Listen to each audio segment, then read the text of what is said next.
wabarakatuh. Kali ini saya akan membahas engine cooling system atau sistem pendingin pada engine, yaitu pada unit Examini 305-2. Engine cooling system atau sistem pendingin ini berfungsi untuk menjaga suhu engine agar engine bekerja pada suhu operasinya. Hal ini diperlukan karena engine beroperasi optimum atau maksimum pada suhu operasinya. Jika engine tidak menggunakan sistem pendingin atau cooling system ini, maka bisa berakibat overheating atau panas yang berlebih dan overcooling, dingin yang berlebihan. Jika tidak dihindari, maka bisa menyebabkan kerusakan pada engine ini tersebut.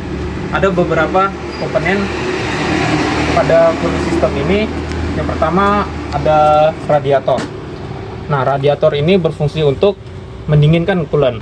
Yang kedua ada reservoir tank untuk tempat penyimpanan sementara coolant.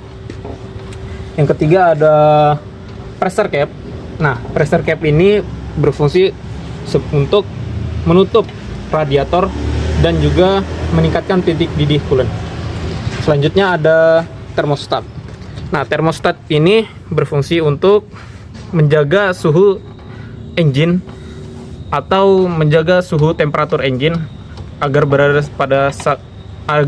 pada suhu operasinya. Selanjutnya ada water pump. Water pump di sini berfungsi untuk mensirkulasikan coolant atau mengalirkan coolant ke seluruh bagian engine cooling system. Selanjutnya ada water jacket. Water jacket ini berfungsi untuk menyerap panas dari dinding liner maupun head cylinder pada bagian water jacket, yang dimana menyerap hasil sisa pembakaran. Selanjutnya ada oil cooler. Oil cooler berfungsi untuk mendinginkan oli, yang dimana oli ini mendinginkan hasil dari pembakaran di ruang bakar. Selanjutnya kita masuk ke cara kerja cooling system atau sistem pendingin pada engine. Pada saat engine running, crankshaft akan berputar dan water pump juga ikut berputar, karena crankshaft dan water pump terhubung dengan gear. Setelah water pump berputar, water pump di sini akan memompa atau mensirkulasikan coolant ke seluruh bagian sistem cooling atau sistem pendinginan engine ini. Setelah dari water pump, coolant akan masuk ke oil cooler. Nah, di oil cooler ini coolant akan membantu mendinginkan oli karena olinya panas. Oli panas ini yang dihasilkan dari atau membantu proses pembakaran di ruang bakar. Setelah dari oil cooler, coolant akan masuk ke water jacket. Nah, water jacket ini berada di cylinder block maupun di cylinder head. Nah, di cylinder block di sini coolant akan mendinginkan liner atau bagian-bagian daerah liner dan bagian cylinder block. Nah, di cylinder head coolant akan mendinginkan valve side dan valve guide. Setelah itu dari water jacket coolant akan menuju ke termostat atau temperatur regulator. Termostat ini berfungsi untuk menjaga suhu temperatur engine dan mempercepat engine mencapai suhu temperatur kerjanya. Setelah itu, cara kerja dari termostat ini yaitu membuka dan menutup cutoff valve dengan cara jika suhu coolant sudah tinggi, membran yang berada di dalam termostat akan mengembang dan akan menendang plunger menuju masuk atau mendorong plunger, sehingga termostat akan membuka katupnya. Setelah itu coolant akan masuk ke radiator.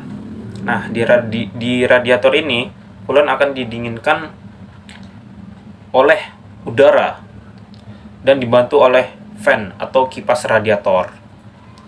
Nah, sebelum masuk ke radiator terdapat pipa bypass. Nah, pipa bypass ini berfungsi untuk jika suhu kerja engine belum mencapai suhu kerjanya, maka termostat akan menutup dan sirkulasi coolant akan kembali menuju engine dan akan berputar-putar di engine saja.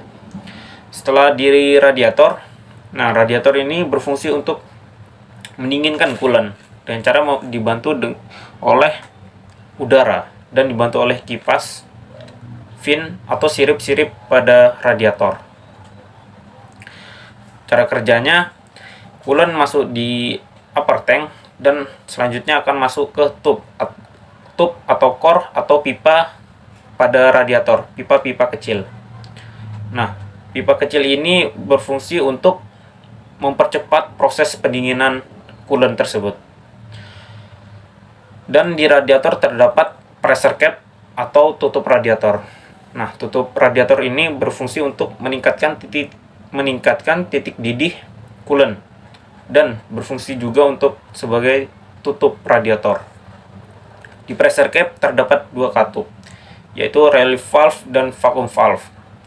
Nah, jika suhu temperaturnya sudah tinggi, maka coolant akan masuk ke reservoir tank dengan cara masuk ke relief valve, yaitu katupnya akan terbuka. Setelah dingin, suhu temperatur coolantnya dingin, maka di dalam radiator akan terjadi kevakuuman dan akan menyedot kembali coolant yang ada di reservoir tank.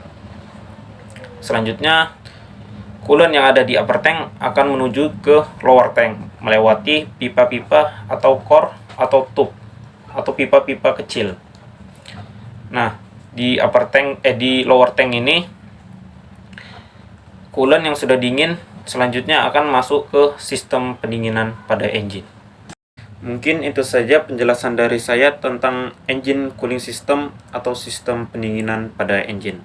Kurang lebihnya mohon maaf. Wassalamualaikum warahmatullahi wabarakatuh.